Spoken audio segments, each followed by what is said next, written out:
Fala comigo, criatura divina. Tem musiquinha? Parece que tem. Tem musiquinha aí? Tem, lógico que sim. Sabe por quê? Quinta-feira é dia de falar sobre saúde aqui na tela do Tá Aí para Todos. E por isso, Lívia Saviolo já está com suas convidadas, porque vai começar agora Momento Moderna na tela da Band. Produção, roda a vinheta.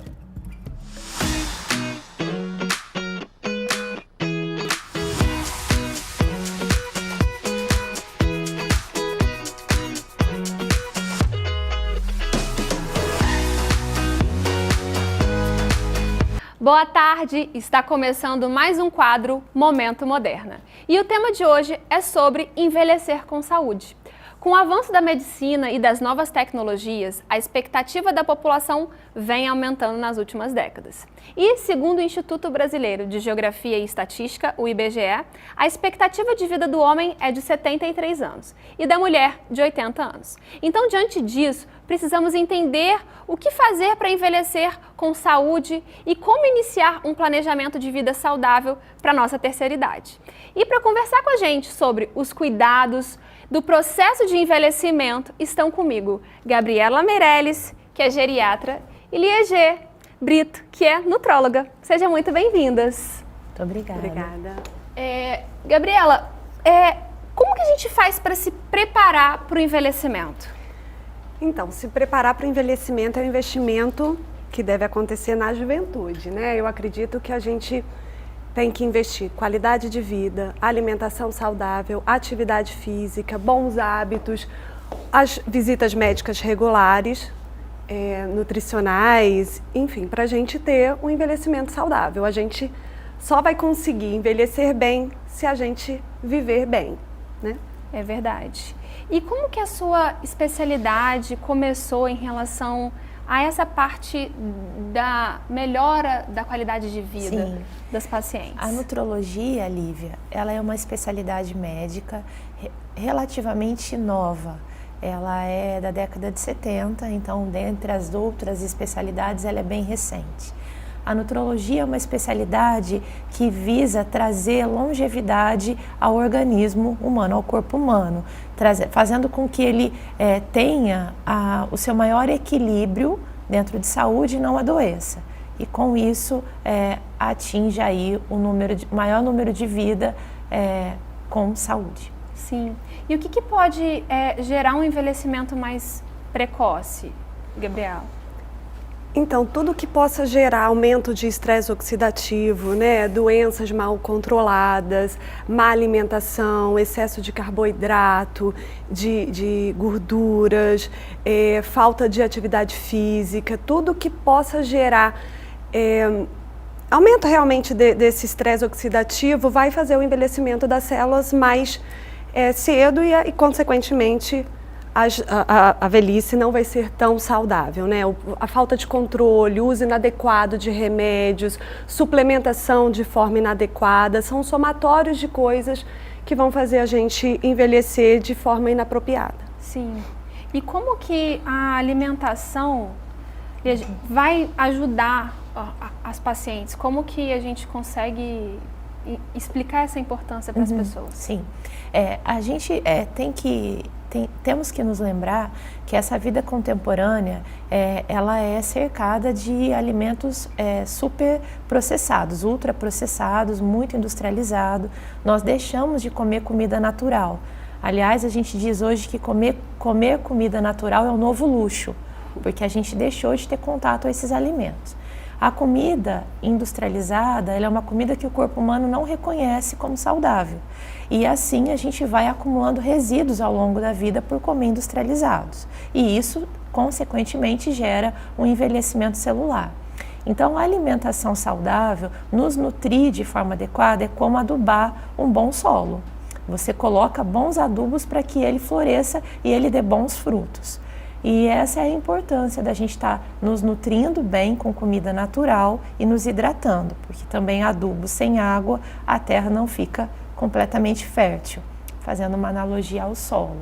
É verdade, muito, muito boa essa analogia. Sim. E existem alguns exames, assim, Gabriela, que a gente fala, vamos pedir sequência aqui para esse paciente, para prevenir alguma coisa ou buscar um envelhecimento mais saudável? Como é que é isso? Não tem um protocolo fechado de exames, né? A gente faz avaliação do paciente, colhe a história, vê a questão de hereditariedade, de comportamento, e a partir disso a gente seleciona, né? Mas sempre tem que ser avaliado a saúde cardiovascular, a saúde óssea, né? Com o envelhecimento a gente sabe da importância de se fazer uma densitometria, fazer alguns exames laboratoriais, tireoide, parte lipídica, glicêmica. Então, assim, não tem um protocolo fechado, mas esses são os exames básicos que a gente tem que pedir, né? É o mínimo. Sim, sim. E até quando, Ligia, é possível a gente tratar de forma preventiva? Existe um limite? Pois é. Enquanto se estiver vivo, essa é a resposta. Então, se você, desde jovem, quer dizer, desde a gestação, a gente já tem como trabalhar isso, e até 80, 90 anos, nunca é tarde. Essa é uma mensagem muito importante para a gente deixar aqui no programa, tanto eu quanto minha colega, que basta você estar vivo para poder recomeçar. Todos os dias é um recomeço, né? É verdade. É uma oportunidade. E uma coisa assim que eu estudei muito, fiz até um tempo atrás uma live sobre isso, sobre os primeiros 1.100 dias na vida de uma pessoa. Sim. Que desde quando a gente, antes de gestar, né? 90 dias antes, é importante sim você estar bem, esse óvulo vai estar com uma qualidade, e depois que o bebê nasce, durante toda a gestação e depois que o bebê nasce também, essa alimentação saudável, como que isso impacta lá na vida na frente desse indivíduo, né? Então a gente vê que o senso de responsabilidade, ele é grande. Sim. A gente precisa falar sobre isso, né? O papo tá bom, mas eu preciso chamar o intervalo rapidinho. Então a gente já volta para falar sobre envelhecimento saudável.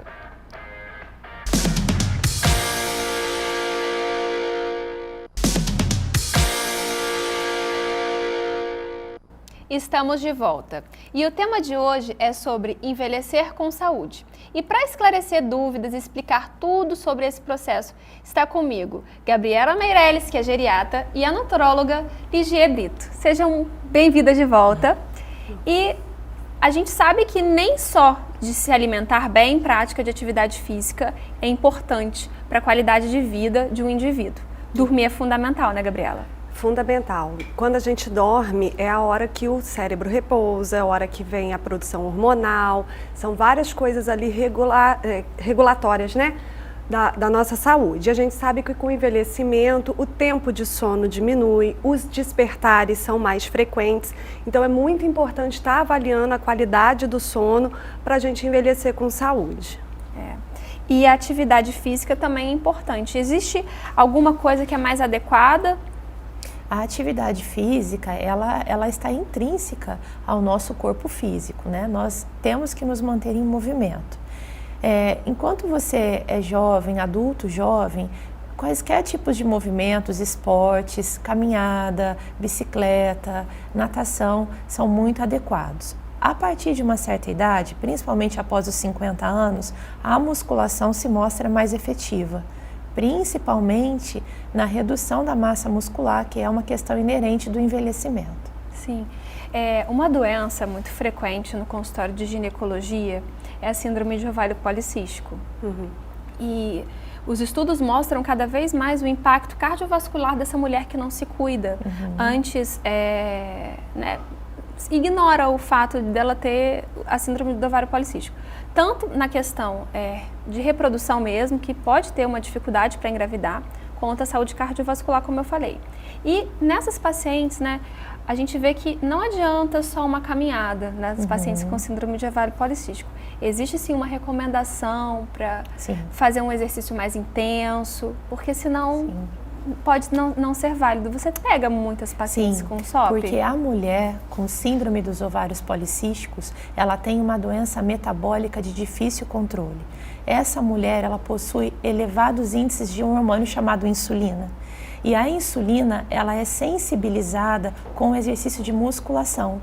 O músculo, ele responde muito bem ao ser ao ser estimulado. Com isso, a insulina reduz, fazendo um tratamento adjuvante à síndrome dos ovários policísticos. E a nutrologia, Lívia, ela se soma ao tratamento ginecológico, fazendo com que isso fique mais fácil o controle da doença. É verdade. E o impacto disso lá no futuro, na Sim, vida dessa mulher. sim. Isso. Quando a Gabriela, por exemplo, for atendê-la. Sim. É muito importante. Assim, a musculação eu vejo como a melhor atividade de ser realizada.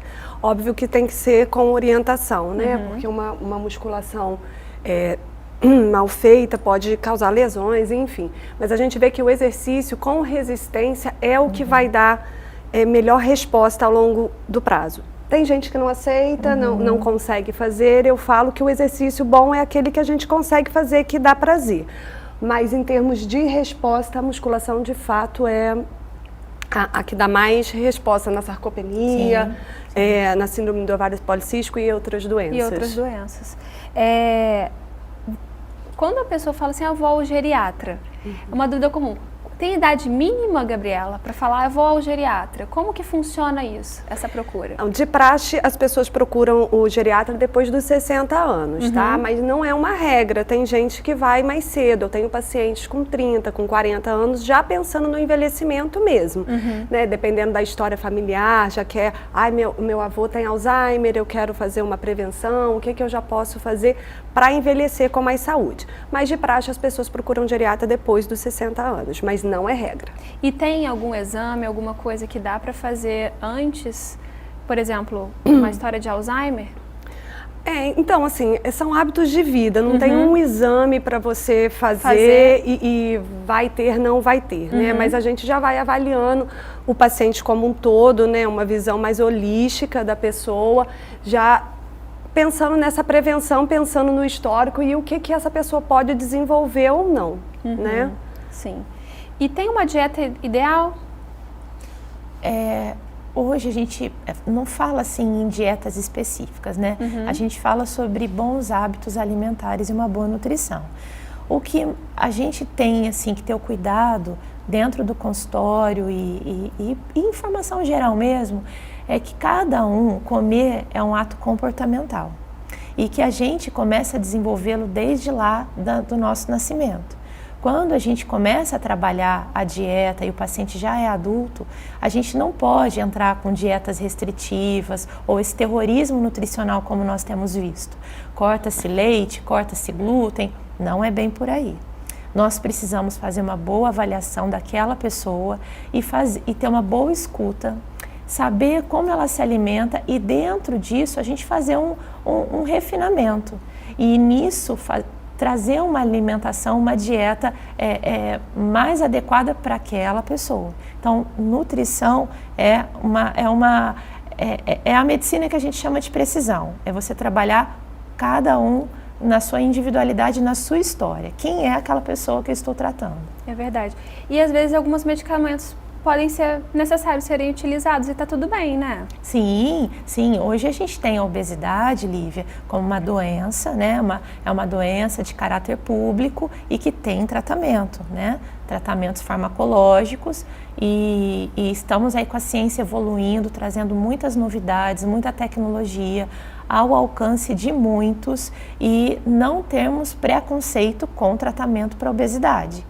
A obesidade ela é tratada como uma doença como hipertensão, depressão, SOP. Ela é uma doença como outra qualquer e merece ser tratada com respeito. É uma doença crônica. Isso. Séria, que merece ser tratada com muito carinho por nós. Sim. Né? Sim. E assim, você acha que os pacientes estão perdendo mais massa muscular com o tempo, Gabriela? Você tem alguma percepção disso? Como a Ligier falou, né, a questão da perda da massa muscular é inerente ao envelhecimento, né? Só que as pessoas estão mais sedentárias, estão com uma alimentação de pior qualidade, né? A gente vê no idoso muita troca de proteína por carboidrato, isso dá uma acelerada nesse processo que já é natural, né? E aí realmente há um prejuízo de função, né? Aumenta risco de queda, diminui força no andar. Então, assim, é uma coisa que tem que ser avaliada, observada pela própria família, pelo próprio paciente, porque essa troca vai causar danos a longo prazo. É verdade. E a gente precisa informar mais as pessoas, né? Gente, o papo tá muito bom, mas a gente vai precisar dar uma pausa rapidinho e a gente já volta.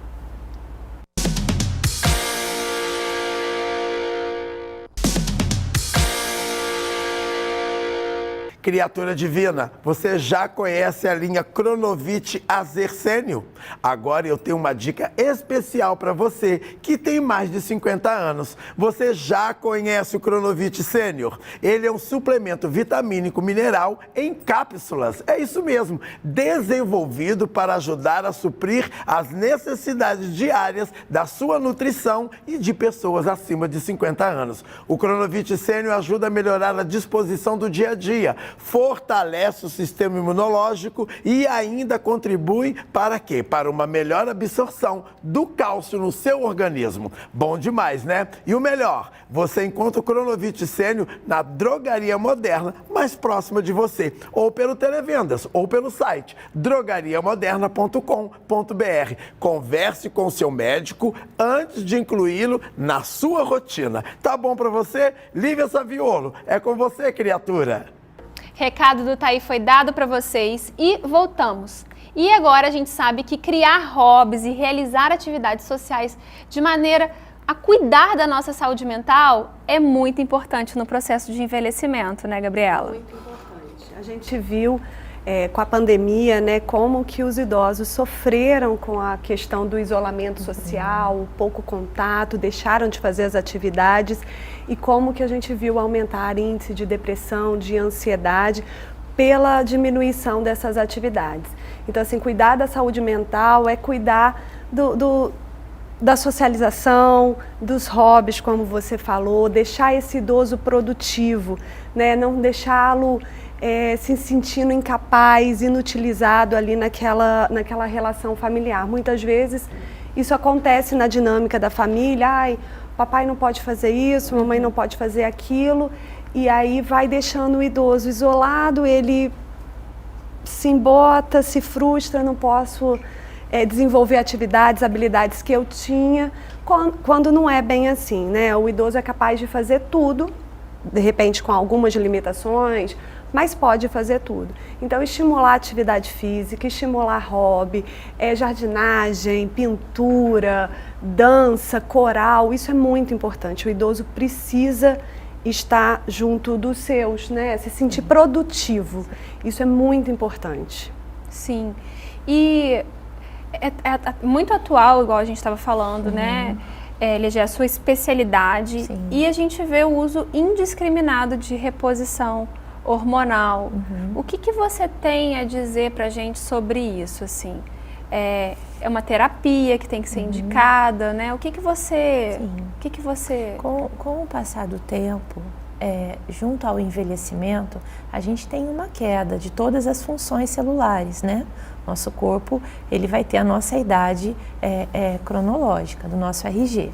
E a queda hormonal, ela vai acontecer principalmente após os 40 anos, se acentuando a partir dos 50.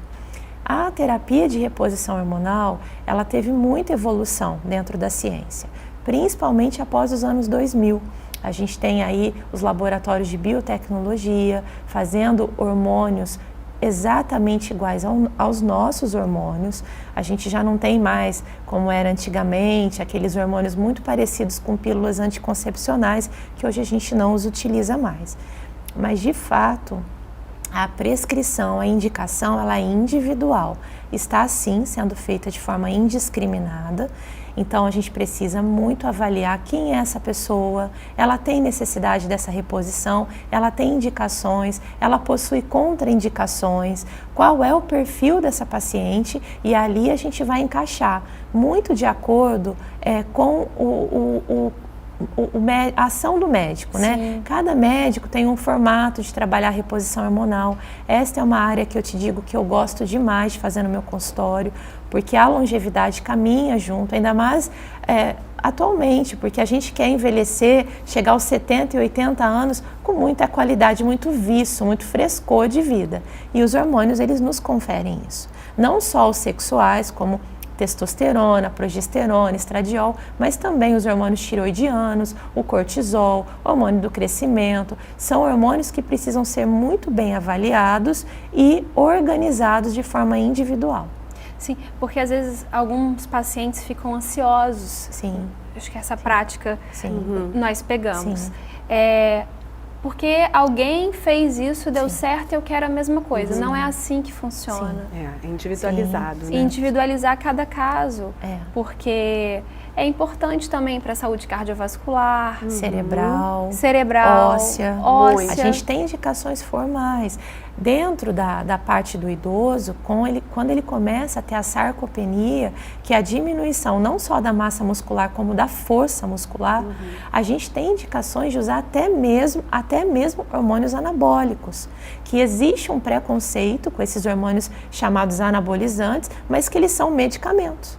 E que quando bem orientados, a gente faz um idoso que anda de muletas ou que precisa de muito apoio a ter autonomia, a ter mais força, e com isso a gente vai ter vários desdobramentos de saúde mental, porque ele vai se sentir novamente capaz de andar, de brincar com o neto, de ir ao supermercado, de pagar uma conta, ele volta a ter autonomia. Então cabe ao médico ter um olhar sensato, maduro, em relação ao fármaco e ao paciente para ter uma prescrição correta.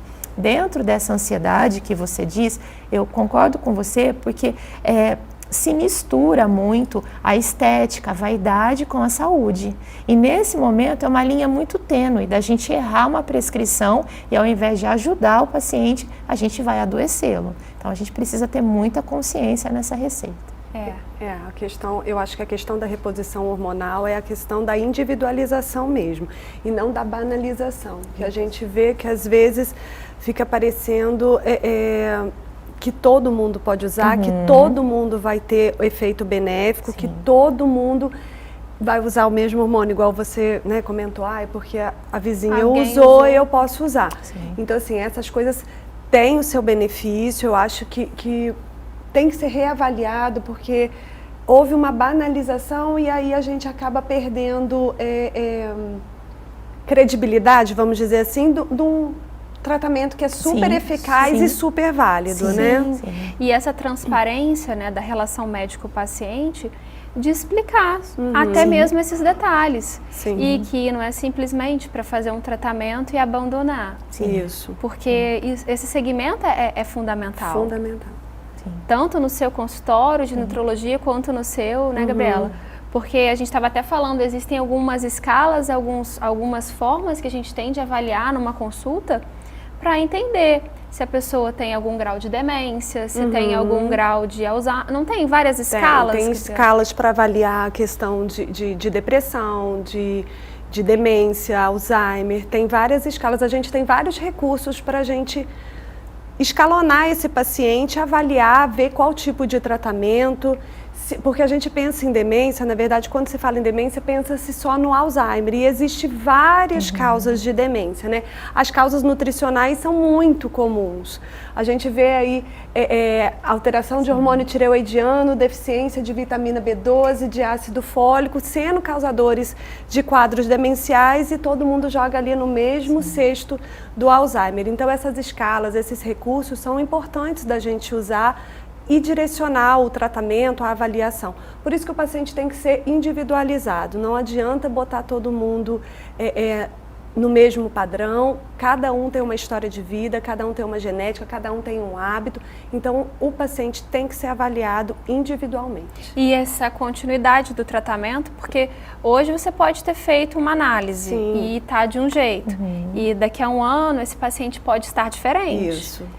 E é importante esse segmento por isso. O segmento é fundamental, porque às vezes ok, o paciente pode ter uma deficiência lá de B12, mas será que não tem um outro quadro de demência associado? Então fui lá, repus o B12, vou reavaliar esse paciente, e a gente continua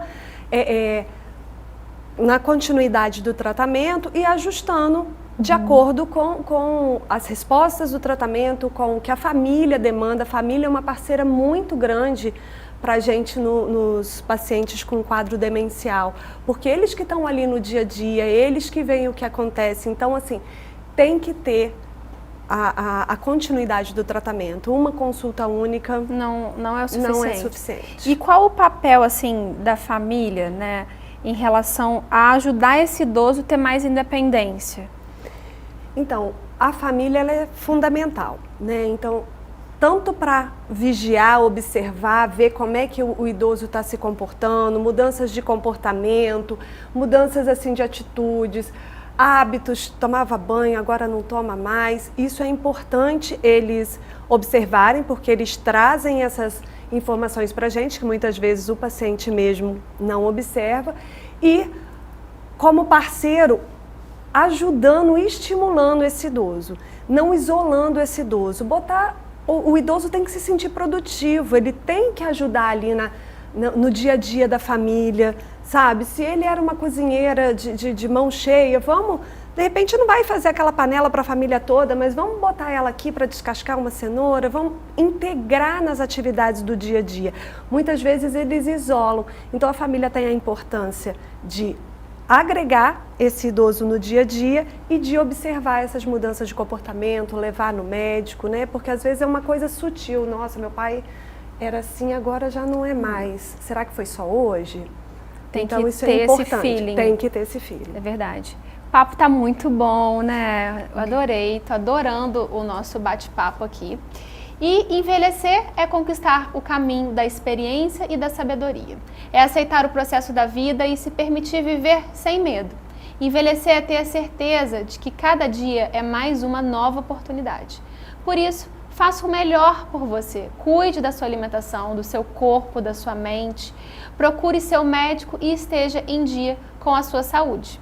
E o programa está chegando ao final. Quero agradecer vocês. E Thaí, cadê você para poder finalizar o programa comigo, Thaí? Meu amor, eu estava nos bastidores prestando atenção neste fervo aqui que eu gostei por demais. Gostou? Então você já sabe, cuide da sua saúde, criatura divina. A sua idade já está um pouquinho avançada. É melhor cuidar do seu corpo e da sua mente. As belas profissionais acabaram de falar isso tudo para vocês aqui. E já sabe, toda quinta-feira às 13 horas é dia de Momento Moderna. E amanhã, sexta-feira, eu estarei de volta aqui na tela da Band. Beijo no corpo, que a alma agradece. E a sua saúde também. Fomos!